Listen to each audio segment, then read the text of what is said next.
Well, thanks so much for having me. Um, Thanks even more, actually, for sending your children to Stanford because teaching Stanford students is such a privilege. They're smart, they're supportive, they're endlessly curious, and they're ambitious in all the right ways. When I started thinking about what I was going to talk about with you today, which I did several months back, I was thinking of words like accountable and accountability in several different senses. The definition most obviously applicable to the core of what I'm going to discuss today actually turns out to be the second definition, for example, in the Oxford English Dictionary, which they talk about accountable means responsible. That notion dovetails with how Thomas Paine used accountability in The Rights of Man back at the time of the American Revolution, when he warned, in his words, that a body of men holding themselves accountable to nobody ought not to be trusted by anybody. And it was this concern that animated one of our most important founding fathers, James Madison, in the Federalist Papers, when he described what he called the great difficulty in framing a government, which is this: you must first enable the government to control the governed, and in the next place, oblige it to control itself. But there's also, of course, another definition of what accountable means, and that means it's capable of being explained. And I hope today to explain, at least a little bit, how it is that we find ourselves with a government in which it seems that none of the branches is entirely accountable. Now, as you probably remember from high school civics, our federal government has three branches: the legislative, the executive, and the judicial. And with respect to each of these branches of the federal government, I think there are really two related questions. First, to whom or to what is the branch supposed to be accountable? And is it being accountable? And if not, why not? And second, how well is this branch holding both itself and other parts of the government accountable to the Constitution? My conclusion, it's probably not going to surprise you, is that we're in the midst of a crisis of unaccountability. So let's start with Article 1 of the Constitution and Congress. Like all other legislators and executive and judicial officers, the members of Congress have to take an oath to support the Constitution. And that oath, I think, signals one kind of accountability, which is an accountability that really should be their primary accountability. But for the most part, members of Congress seem to be leaving serious consideration of whether a particular statute or a policy would be constitutional to the courts, and instead they vote their policy preferences or their reelection prospects. For example, my colleague here at the law school, David Sklansky, observed that when it comes to immigration-related legislation, politicians are prepared to support bills they know or they strongly suspect are going to be unconstitutional, leaving those questions entirely to the courts, even though they took an oath. The same thing happened earlier this century with terrorism-related legislation, and I'm going to give you a especially depressing example of this. Senator Arlen Specter of Pennsylvania voted in favor of the Military Commissions Act in 2006. That was an act that sharply limited the rights of Guantanamo detainees to challenge their continued confinement. But then he turned around and filed a brief at the Supreme Court urging the Supreme Court to strike down the act as, in his words, an anathema to fundamental constitutional liberty interests. Now, Congress as a branch should also, of course, be accountable to the people.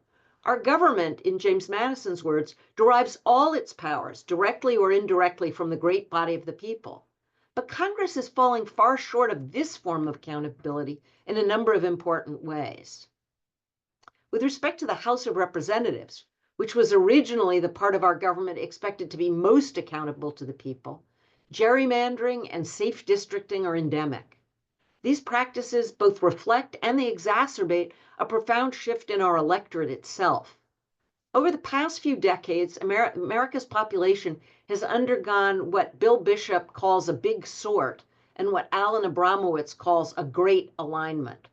The big sort is a description of how Americans are increasingly moving to and living in communities that are homogenous with respect to a number of important characteristics. And the great alignment refers to the way in which a range of important socioeconomic characteristics, from race to religion to the nature of one's work to where one lives to one's political ideology and the like, all align. And they align with one of the two parties or the other. The public perceives the two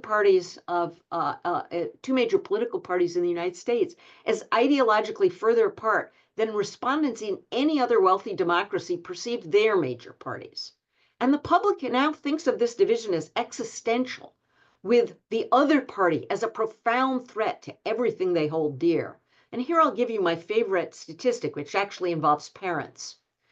In both 1960 and 2010, respondents in public opinion polls were asked whether they would be displeased if their child married a member of the other political party. In 1960, only 5% of Republicans and 4% of Democrats said that this would upset them. By contrast, in 2020, 38% of each group responded that way. The upshot of all of this is that we have an ever-increasing number of safe seats in the House of Representatives that are held by hyper-partisans, in part because the nomination process is skewed towards the most partisan members of the electorate, in part because we have gerrymandering, and in part of just because of where people live. Now, the Senate has a separate set of accountability problems. In the path-marking one-person, one-vote case, Reynolds against Sims, the Supreme Court offered this proposition. It wrote that in a society ostensibly grounded on representative government, it would seem reasonable that a majority of the people of a state could elect a majority of that state's legislators. The problem the court saw in 1964 when it was confronting this issue was that in nearly every American state, that proposition was untrue. For example, in Connecticut, where I grew up, each of the state's 69 towns had equal representation in the lower house of the state legislature, the State House of Representatives. And that meant that Colebrook, which had a population of 592 people in 1960, elected 2 representatives, as did Hartford, which had a population of 177,000 people. In California, the state Senate gave each county a seat, which meant that after the 1960 census, the 6 million people then living in Los Angeles County and the 397 people then living in Alpine County were each represented by one state senator. Now, the court that decided Reynolds and said that states have to draw districts for their legislatures, and then also decided a case called Westbury against Sanders that said that House of Representatives seats should all have equal numbers of people in them, was well aware of the effects that this kind of malapportionment had on substantive decision-making about the most pressing issues of the day. Much of the court's workload in the 1960s, particularly in the area of civil rights, where extremist politicians from underpopulated parts of the South were at the forefront of massive resistance, was an indirect consequence of malapportionment's hold on state legislatures. Now, we might generalize the Supreme Court's point and posit that in a nation where federal power is ostensibly grounded on representative government, it might seem reasonable that a majority of the people of the nation could elect a majority of the Senate. Well, they can't. And the big sort and the demographic change mean that by the time the students here are my age, 70% of Americans will live in the 15 largest states, leaving only 30% of Americans in the remaining 35. Now, put another way, what this means is 1/3 of the country will elect 2/3 of the Senate. And that mismatch feeds into hyperpartisanship. Let me give you a little background here historically, which is following the ratification of the 17th Amendment in 1914, which is when we started having popular election of senators. The number of split Senate delegations has changed dramatically. Now, split Senate delegation is where the people of a state elect one Republican and one Democrat, or one independent and one Republican, or the like. Initially, after the beginning of popular election, between 10 and 20 states had mixed delegations or divided delegations. Politically divided delegations became much more common, though, in the 1960s and 1970s. Between 1973 and 1994, there were never fewer than 20 split delegations in the Senate. So there were lots of states where supporters of both major parties had senators who reflected their views. Today, things are totally different. Of the 50 states, 47 of them are currently represented in the U.S. Senate by 2 senators from or 2 senators who caucus with the same political party. That's a historically high figure, and it's probably not good news for accountability. Let me give you another historical digression that I think sheds some light on the Senate we have. Some of the contemporary bias in the Senate is actually the product of what we might call kind of meta gerrymandering, which is partisan manipulation of state lines that's so baked into the structure of the United States that we hardly even recognize it. We tend to think of the United States map as fixed beyond politics, at least if we ignore name changes like the Gulf of Mexico to the Gulf of America or Mount Denali to Mount McKinley. But the states we have, and thus the representational structure that we have, is the product of a series of highly partisan, deeply debatable decisions about the admission or non-admission of new states to the Union. During the Civil War and Reconstruction, Republicans in Congress were concerned that they would lose control of the national government once the slaveholding southern states came back into the Union. So they pushed through the admission of 4 new states. Most strikingly, in 1864, Congress granted statehood to Republican Nevada, despite its having less than half the population of Oregon, which was then the least populous state, and thus not meeting the norm that had existed up till then, that a territory shouldn't become a state until it had a population at least the size of one existing state. At the same time that Congress granted Nevada statehood, it denied statehood to Utah, which was far more populous, but was dominated back then by Democrats. Indeed, Nevada didn't have enough people in it until the 1960s to really qualify as a state under the traditional formula. After the Civil War ended, Republicans continued using statehood politics to secure their hold on the presidency and the Senate. In 1889, Congress split the Dakota Territory and admitted North Dakota, South Dakota, and Washington, each of them then heavily Republican and heavily underpopulated relative to the national norm. But it took almost another quarter century for New Mexico to be admitted because members of Congress doubted whether a jurisdiction where most of the people were Hispanic was capable of self-government. Overall, of the 11 states admitted to the Union between 1861 and 1890, excluding West Virginia, which was really kind of just a partition of an existing state, 5 had populations that were smaller than the average congressional district, even though they then got 2 senators. Wyoming has never been the size of a congressional district. And today, we can be sure, regardless of President Trump's musing, that Republican Congress is no more likely to make Canada the 51st state or the 51st through 61st than it is to grant statehood to Puerto Rico or the District of Columbia, because any of those things would change the partisan makeup of the Senate. So how has Congress fared at enforcing accountability on other government actors? Here, too, the answer is not well. Congress has a suite of accountability powers, ranging from the power of the purse to its advise and consent function to oversight to impeachment. But Congress seems to use its checking powers only when the party of the president and the party controlling one or both houses of Congress are different. The checks and balances that our framers thought they were building into the Constitution disappear when one party controls all of the political branches. And we're seeing a heightened version of that today. For example, there's a statute that requires the president to notify Congress 30 days before he decides to fire an inspector general and give a detailed and case-specific reason for doing that. And yet, when President Trump fired a slew of inspectors general without complying with the law, Congress did nothing. During the campaign, candidate Trump announced his intention to impound federal funds, that is, not to spend money that Congress has allocated, thereby arrogating to the presidency Congress's power of the purse.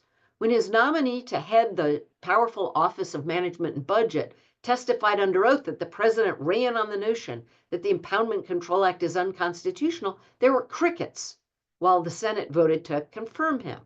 When President Trump nominated a series of cabinet-level officials who were mind-bogglingly unqualified for their positions, his party marched in virtual lockstep to confirm them.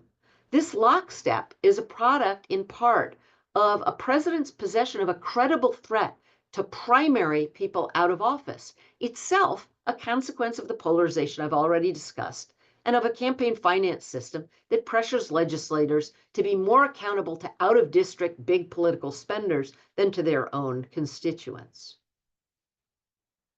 Let's turn now to Article 2 and the presidency. What are the methods for holding a president accountable? First, as with Congress, there's his constitutional oath.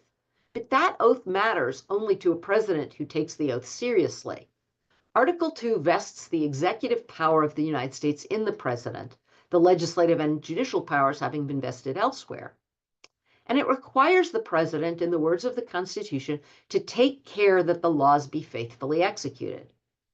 But we now have a president who in his first term declared, I have an Article 2 where I have the right to do whatever I want as president, and who a couple of weeks ago announced, parroting that great constitutional theorist Rod Steiger as Napoleon in the movie Waterloo, that he who saves his country does not violate any law. And last weekend on Meet the Press, when President Trump was asked, don't you need to uphold the Constitution of the United States as president, he replied, I don't know. The current administration is pushing the boundaries of accountability. Let me focus on one example that I think captures a lot of these features. The president has created a new entity, the so-called Department of Governmental Efficiency, named in what I think is as a kind of juvenile move after a meme coined by people too ignorant of history to think that naming a department Doge might remind us of a Venetian republic that ultimately crumbled. This new entity, DOGE, was ostensibly created to combat waste, fraud, and abuse. Almost immediately, the president turned over this new entity to a private citizen. But Congress and prior presidents had already created a host of mechanisms for dealing with waste, fraud, and abuse. And one of them, the Office of Inspector General that I was talking about earlier, is really quite telling here. By law, inspectors general are nonpartisan officials charged with preventing waste and abuse, detecting fraud, and dealing with other problems like this in agencies of the federal government. The Inspector General Act requires that inspectors general be appointed without regard to political affiliation and, in the words of the law itself, solely on the basis of integrity and demonstrated ability in accounting, auditing, financial analysis, law, management, public administration, or investigations. These officials conduct audits, investigations, inspections, and reviews of agency programs, and they report on those activities with Congress. For example, the most recent semi-annual report to Congress from the Department of Justice's Office of Inspector General described how that one office alone issued 44 reports with 190 recommendations and identified several $1 million in questionable costs. And that office's investigative work in a 6-month period resulted in 31 convictions or guilty pleas in criminal cases, termination of 62 officials, administrative disciplinary actions and resignations, and recovered $27 million for the federal government. Now, as I told you earlier, the Inspector General Act says that presidents can fire inspectors general, but before they do that, they're supposed to follow specified procedures. President Trump fired a series of inspectors general without complying with any of those procedures. In one light, that failure is puzzling. He could have fired all these people just by following procedures that really created nothing more than a temporary speed bump. So why not comply? But in another way, I think this failure is telling. The president is taking the position that he can simply disregard laws he doesn't like, and that he needn't provide any notice to Congress of his plans while he works to substitute an entirely unaccountable new entity for a long-standing statutory mechanism. I think it's hard to escape the conclusion that the president wants to replace the accountable mechanism with an unaccountable one. Now, following the purge of the inspectors general, the president also then fired the head of the Office of Government Ethics, which polices high-ranking officials suspected of violating conflict of interest rules. He fired the leader of the Office of Special Counsel, which investigates whistleblower reports from government workers and protects those workers from retribution. And of course, whistleblowers are a major way of holding the government accountable. He fired the chairwoman of the Merit Systems Protection Board, which vindicates civil service laws. He fired the chairwoman of the Federal Labor Relations Authority, which protects federal employee unions from actions taken against them. And then he fired the Inspector General of the U.S. Agency for International Development, the USAID, who had days before released a report stating that $489 million in food assistance authorized by Congress was at risk of spoilage or potential diversion after the Trump administration implemented its aid freeze and a stop work order. So let's turn to that freeze for a moment, which involves the administration's refusal to spend funds allocated by Congress.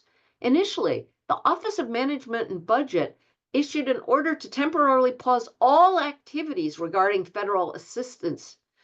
Ultimately, in the wake of massive confusion, the OMB withdrew that across-the-board order. but the administration is still freezing many grants at an agency level. Now, a president has no authority to refuse to spend funds that are appropriated by Congress simply because he doesn't like the substance of a program. When he was head of the Office of Legal Counsel, William Rehnquist, a Stanford alumnus who later became our Chief Justice, wrote that it would be, in his words, extremely difficult to formulate a constitutional theory to justify a refusal by the president to comply with a congressional directive to spend. It may be argued, he continued, that the spending of money is inherently an executive function, but it seems an anomalous proposition that because the executive branch is bound to execute the laws, it is free to decline to execute them. And Mr. Rehnquist explained that this would be especially true in many areas of domestic policy, where he explained that the president has no mandate under the Constitution independent from his duty to execute such laws on the subject as Congress chooses to pass. Now, impoundment may sound like a technical issue, but I think it goes to the heart of accountability. Members of Congress who are accountable to their districts and a president accountable to the people enacted laws spending money on everything from AIDS prevention in Africa to biomedical research in Alabama to efforts to combat climate change. The constitutional design presupposes that that money will be spent unless and until we have new legislation taking a different course. Now, I think it's really important to understand that the change to all of these executive orders rather than legislation really undermines the constitutional framework for accountability. And there have been a slew of recent executive orders that clearly didn't go through the traditional process of assuring legality. For example, the withdrawal from the Paris Climate Agreement is contrary to prior executive branch views of presidential authority to terminate agreements. The birthright citizenship order ignores a prior Office of Legal Counsel opinion without giving any explanation for the about face, and it directs federal agencies to ignore a federal statute as well as the birthright citizenship clause of the 14th Amendment. The internal accountability mechanisms of the executive branch seem to be completely broken. Finally, I think we have an administration that also seems bent on muzzling another of the other accountability advices that's built into the Constitution, this one built in through the First Amendment, which is a free press. The decision to ban the Associated Press from the Oval Office because it continued to call the Gulf of Mexico by its centuries-long name might seem bizarrely comical if it weren't part of a pattern of intimidating and retaliating against news organizations that don't fall in line with the president's agenda. So we have a president doing his best to be unaccountable. He knows that he faces virtually no risk of oversight or impeachment from a Congress whose majority party has been cowed into silence. Whatever his musings, the 22nd Amendment really means he no longer has any accountability to the voters because he can't run again. And the Supreme Court has already held that virtually nothing he does in his capacity as president can subject him to future legal sanctions. In 1982, the Supreme Court held in a case called Nixon against Fitzgerald that a president is immune from being sued for money damages in cases challenging his official conduct. And in 2024, in Trump against the United States, the court extended at least presumptive immunity against even criminal liability to presidents when they engage in such official action. Moreover, the court essentially held that Congress can't even regulate some of this conduct for a breathtakingly wide swath of conduct that's allegedly within what the court called the president's conclusive and preclusive constitutional authority. So, for example, the court held that then President Trump's attempt to use the Justice Department to conduct sham investigations during the 2020 election season couldn't be directly regulated even if Congress had the will to do it. The court thus has essentially given, once again, President Trump a green light to turn the Justice Department into a vehicle for retribution against his political opponents. And so we come to the Supreme Court. I've already sketched out a number of the ways in which the court has ceased to hold the other branches accountable, paradoxically, even as it aggrandizes itself. In my office here at Stanford, you can see right behind me a desk that was once used by John Hart Ely, one of the leading constitutional theorists of the 20th century and a former dean of Stanford Law School. Ely argued that one of the central functions courts ought to play is to intervene when, in Ely's words, the ins are choking off the channels of political change to ensure that they will stay in and the outs will stay out. Last term at the Supreme Court, not only did the court foreclose Donald Trump from being prosecuted for the most blatant example in American history of a president trying to barricade himself in power, but the court's indifference to the attempts of the ins to stay in infected a number of other ways it decided cases, including its view of how to treat voting rights when they involve political gerrymandering or the ability of Black or Latino voters to participate effectively. But I want to turn finally to the other side of the accountability question with the Supreme Court, which is the Supreme Court an accountable institution? My account of why we have such an unaccountable court might begin in an unusual place. So I want you to think back to the court that decided Brown against Board of Education in 1954, the case that I think more than anything endowed the court with its capital with the American people. That was the court that held that racial segregation in public schools was unconstitutional. That court numbered among its members former senators, former U.S. representatives, former state legislators, a former governor and a former mayor, and former cabinet members. These were men who had careers of accountability behind them by the time they became judges. The current court, by contrast, has not a single member who has ever sought, let alone served in, significant public office. The Chief Justice has affirmatively celebrated the narrower career path of the current justices, a group who are eager to hold everyone else to account, but resistant to any kind of accountability for themselves. The fact that they cannot even agree to a mandatory policy for recusing themselves for cases where they have a conflict of interest is only the most clear-cut example of this resistance. Judicial independence is, of course, a critical feature of any democratic society. But while there's some things from which judges must, of course, be free, freedom from physical threats, freedom from political pressure to decide particular cases in political ways, are two of the most obvious of these, judges have to remain accountable in a variety of other ways, accountable to the law and accountable to fairness, or else democracy is lost. So what do I think is to be done given this firestorm of unaccountability? In 1944, Judge Learned Hand, which is like such a great name for a judge, gave a speech in Central Park on I Am an American Day. More than 1 million people gathered to watch 150,000 newly naturalized citizens take the Pledge of Allegiance. And near the beginning of his speech, which has come to be known as the Spirit of Liberty, he wondered whether, in his words, we don't rest our hopes too much upon constitutions, upon laws, and upon courts. These are false hopes, he said.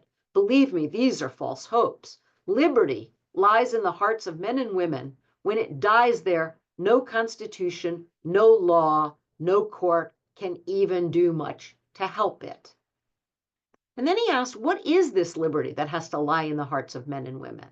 And he added, it is not the ruthless, the unbridled will. It is not freedom to do as one likes. That is a denial of liberty and leads straight to its overthrow. A society in which men recognize no check upon their freedom soon becomes a society where freedom is the possession only of a savage few, as we have learned to our sorrow. Part of what Judge Hand was telling his audience, and I think telling us, is that ultimately it's up to the people to hold the government accountable. And he ended his speech by invoking, in his words, the spirit of an America which has never been and which may never be, nay, which never will be, except as the conscience and courage of Americans create it, before he led people in the Pledge of Allegiance. So I want to end by asking you a question I ask my students, both my undergraduate students and my law students. What should all of us do to hold the government accountable? I don't think this is an easy question. This past fall, I taught a reading group on exit, voice, and loyalty, in which, among other things, we read a lecture by C.S. Lewis in 1944 called The Inner Ring, which, incidentally, I also assigned to my freshman undergrads in the Citizenship in the 21st Century class. And we also read Hannah Arendt's 1964 essay, Personal Responsibility Under Dictatorship. What concerned Lewis and Arendt was the temptation for very bright people to enter into organizations and lose their moral compass. Lewis suggests that the desire to be part of an inner circle, to be an insider, is a powerful human emotion.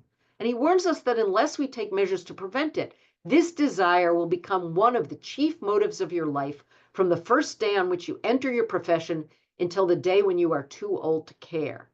So what's the danger in this? Well, he says it's the risk that you will gradually be drawn into doing things that are quite wrong out of a desire to fit in. Instead, we need to seek out colleagues with integrity and ally ourselves with them. Arendt, who was writing about how public servants in Nazi Germany responded to the regime, focuses first on the people who stayed involved, but who argued that their continued participation at least prevented the people in power from doing worse things. Arendt is not persuaded. She writes that the weakness of the argument has always been that those who choose the lesser evil forget very quickly that they chose evil. She makes the point that all organizations, and this would be true of private companies as well as governments, require the obedience of subordinates in order to function. Thus, to obey the leaders is ultimately to support them. You are not just a cog in the machine. So what leads some people to withdraw their support or to quit? Arendt says that the people who left focused on the extent to which they would still be able to live in peace with themselves after having committed certain deeds. They left, in her words, not because the world would inevitably then be changed for the better, but simply because only on this condition could they go on living with themselves at all. So let me end with something a bit personal. Serving in the federal government is a wonderful opportunity. I've served in the Department of Justice twice, and each time it was the honor of a professional lifetime. I got to work with talented, committed career civil servants to improve the lives of the people of the United States. But in these jobs, it's sometimes important to do something we all used to do all the time when we were 2-year-olds. Say no, and say, I won't. In recent months, lawyers at the Department of Justice and career officials throughout the federal government have shown that kind of courage and integrity. They've held themselves accountable to their oaths, and we should all hope to do the same. And we should hold each other accountable as well. Thanks so much for listening. Thank you, Professor Karlan. Very candid comments. So there's a number of questions that have popped up, but before that, one of my own. There's been a lot of press about tariffs, tariffs that the US is planning to impose on several countries, particularly China. In your opinion, do you think the way this is being done is constitutionally correct? Is it legal, or is there something wrong with the way this is happening? So one of the things is there's a federal statute that allows the president to impose tariffs once he declares an emergency. And I'm not an expert on international trade law, so I can't answer the question definitively. There are some challenges now going on in court, some of them brought by states, one of them brought by a very conservative legal organization, and the like, that are claiming that the president didn't have the power here because he didn't properly declare the right kind of emergency to impose a tariff. But Congress has given the president some power to impose tariffs on his own. Okay. And all of the the things you mentioned that were unconstitutional, and Congress seems to be supporting it. How is the law constructed to prevent such a thing from happening? I mean, why is it even happening? Well, I think some of this is because our constitutional design is the people who built our Constitution thought they were putting into place a set of separation of powers where each branch would check the other branches. The famous line from the Federalist Papers is ambition would be made to counteract ambition. But within about 10 years after the framing of the Constitution, and they thought that this would prevent the rise of parties. But within about 10 years of the framing of the Constitution, we had political parties in the United States. And the political parties now don't check their own members. They only really check members of the other party. So if you have the Democrats in control of the House of Representatives and a Republican president, they'll check the president. If you have the Republicans in control of the Senate and a Democratic president, they'll put some checks on.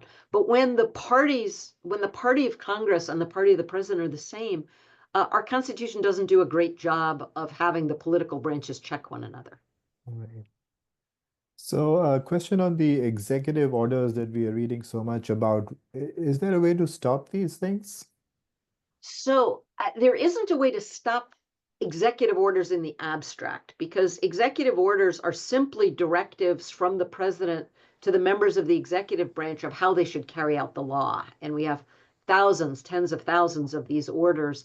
And the president has the power to issue executive orders.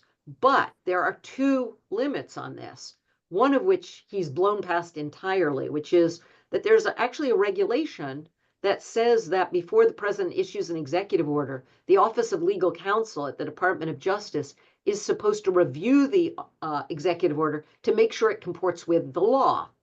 And they're clearly not doing that now. I mean, there's no question that these are not going through the full kind of executive order review that normally happens. And the second thing is, the president can't use an executive order to do something that he doesn't have the legal power to do. So if the president issues an executive order, for example, that directs federal courthouses not to allow lawyers he disagrees with into the federal courthouse, he doesn't have the power to do that. And so there are challenges going on now. I mean, if you're interested in kind of seeing the entire landscape, there's a great tracker on a site called Just Security that goes through these, but there are dozens of challenges to various executive orders that the president has issued precisely because he's gone beyond the bounds of his authority in issuing them. So, do you think the courts could actually reverse these orders? Well, the courts are reversing a number of these orders. So there are a number of them that courts have enjoined, and these cases obviously are working their way up to the Supreme Court. And so they're still in the process of being litigated. Okay. Question on ranked choice voting. Do you have an opinion on that, and is it likely to be adopted? So maybe I should first explain what ranked choice voting is in case everybody's not aware of it, although I think people who live in San Francisco are. So ranked choice voting is you go into the voting booth and you have a list of all the candidates, and instead of just voting for one candidate, let's say for mayor, or voting for one candidate for, state assembly member or the like, you rank all of the candidates for that office from your most favorite to your least favorite.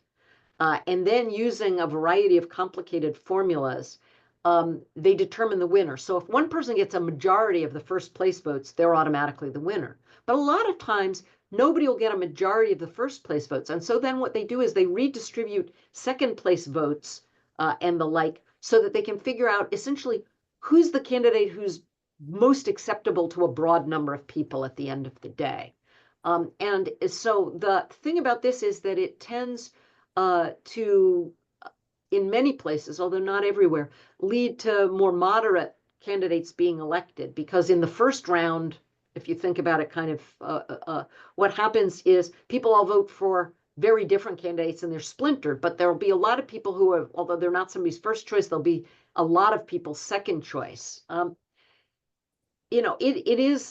It's an interesting system, and a couple of places in the United States use it. I think San Francisco uses it for the mayor's election. Alaska uses it as a way of nominating and electing candidates. I think Maine does it for some places as well. And it's worth trying to see if it will change the kinds of candidates who get elected. Okay.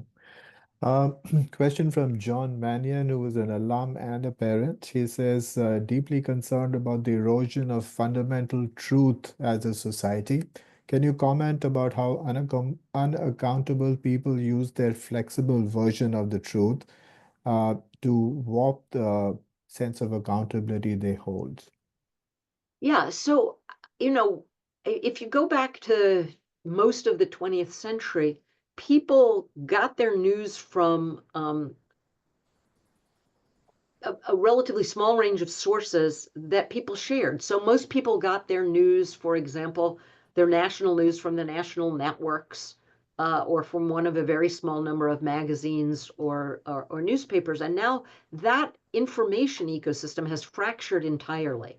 And so people are getting very different views of what's happening, and they adopt very different truths. And one of the things that we're trying to do at Stanford with the undergrads in their first year here is to get them to think critically about how to think and how to get information and how to test information to see whether it's true or not. Because unless people at least have some shared sense of what the reality is, it's going to be very hard to build a consensus on what our policies should be. So, a question about how Stanford can help undergraduates cultivate interest in pursuing careers in public service. What do you think? What can be done? So there are two things that maybe I should say there are three things that Stanford does that really help with this. One is, and I think maybe a lot of people don't think about this, but one is the fact that we are so generous with financial aid for people who need financial aid to attend. So the vast majority, like I think it's something like 80%, maybe it's more than that, of Stanford undergraduates graduate with no debt at all. And this allows them to not face the economic pressure to go into higher paying jobs rather than going into public service. Second thing we do that I think is really important is the huge number of programs at the Haas Center, which get undergraduates to start doing public service while they're still here, help them get fellowships for when they graduate, so they can go and do public service jobs after they graduate.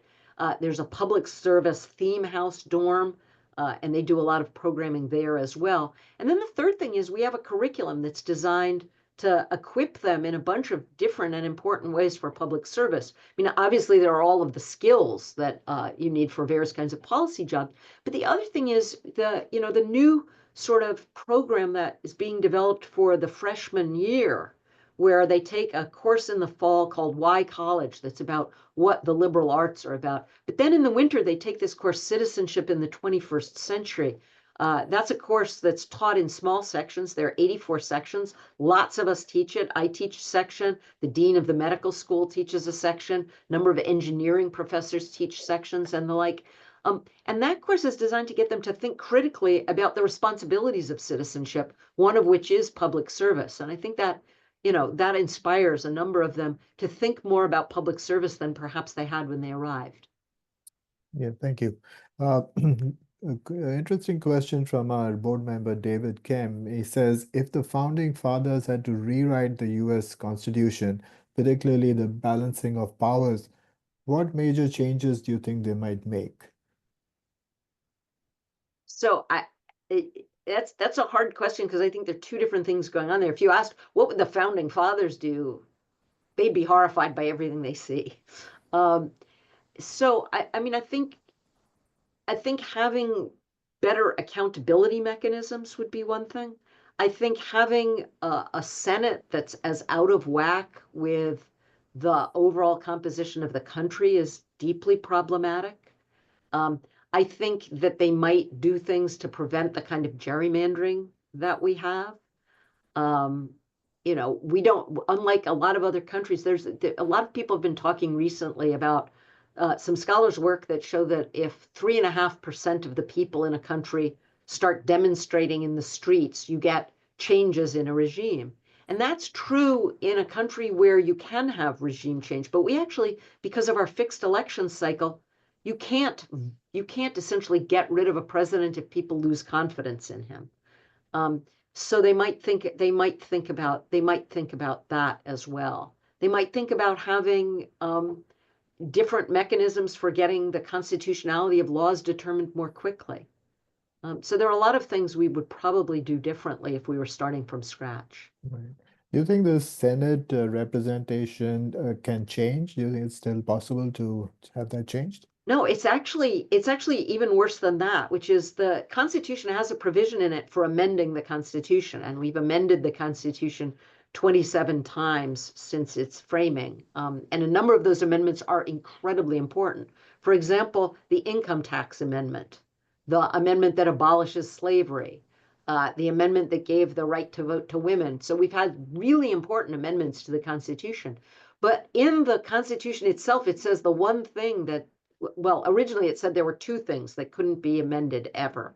One of them was you couldn't amend the Constitution to get rid of the slave trade before 1808. And the other was you couldn't deprive any state of its equal suffrage in the Senate without its consent. So you would first have to amend the Constitution to get rid of the thing that says you can't amend the Constitution, and then you'd have to amend the Constitution to change the Senate. But that's just never going to happen, because why would the smaller, less populous states give up their major lever of power in the federal government? It's not likely to happen. Not in our So, lifetimes. yeah. The Department of Justice is being changed in fundamental ways. Lawyers are being discharged or transferred to work in areas where their expertise is not being utilized. In your opinion, if you were a Department of Justice attorney, would you stay or go? So I've talked over the last 3 months to probably 24 attorneys, civil service attorneys inside the federal government, and then obviously lots of people who have served in various administrations. And I think the answer to this is it depends on what part of the Department of Justice you're in and what you're asked to do. So there are parts of the Department of Justice that are operating exactly the same way today, pretty much, that they've always operated. The people who are, litigating human trafficking cases or the like, some parts of the criminal divisions and like. And there, if you're doing good work, there's no reason to leave. On the other hand, there are parts of the Department of Justice today where I think a lawyer who has taken an oath to support the Constitution cannot serve because they will be asked every day to make arguments that are meritless in support of policies that are clearly unconstitutional. I've talked to a number of my Stanford Law School alums who are former students who felt that they simply had to leave because the parts of the Department of Justice they work in are being asked to do things that they think are unconscionable. I Right. know that's like a lawyer's answer is the answer to everything is always it depends, but Yeah. But in this case, yes, it really does depend on what you're doing. And if you feel, if you feel morally correct, then why not stay? But otherwise, yeah. question about gerrymandering. It means representatives are not truly accountable because they are in such safe places. Is there any solution to this? Well, there are solutions to gerrymandering. In California, we've adopted one of them, which is to have independent legislative redistricting commissions that can't look at partisan affiliation when they draw the seats. So they don't draw the seats to be designed to be safe for one party or the other. And a number of other states have also adopted independent redistricting commissions. So that's one way you can deal with it. A second way is, some state constitutions have provisions in them that forbid excessive political gerrymandering. The federal courts are out of the business now. The Supreme Court in 2019, in a case called Rucho against Common Cause, said federal courts just can't police political gerrymandering. You could also, of course, adopt different ways of electing members of the House of Representatives. There's nothing in the Constitution that requires members of the House of Representatives to be elected from single member districts, which is how we get gerrymandering. That's just the product of a law that was initially passed in 1842 and has been passed and amended since then. But you could go to a system of proportional representation of some kind, which is what most other democracies, advanced democracies in the world use, and that would prevent the kind of gerrymandering that we see. Question from Anne. She says, it seems that most lower and circuit courts are supportive of accountability for the executive branch. Will the Supreme Court support this in the future? And her next question is, are we in a constitutional crisis already?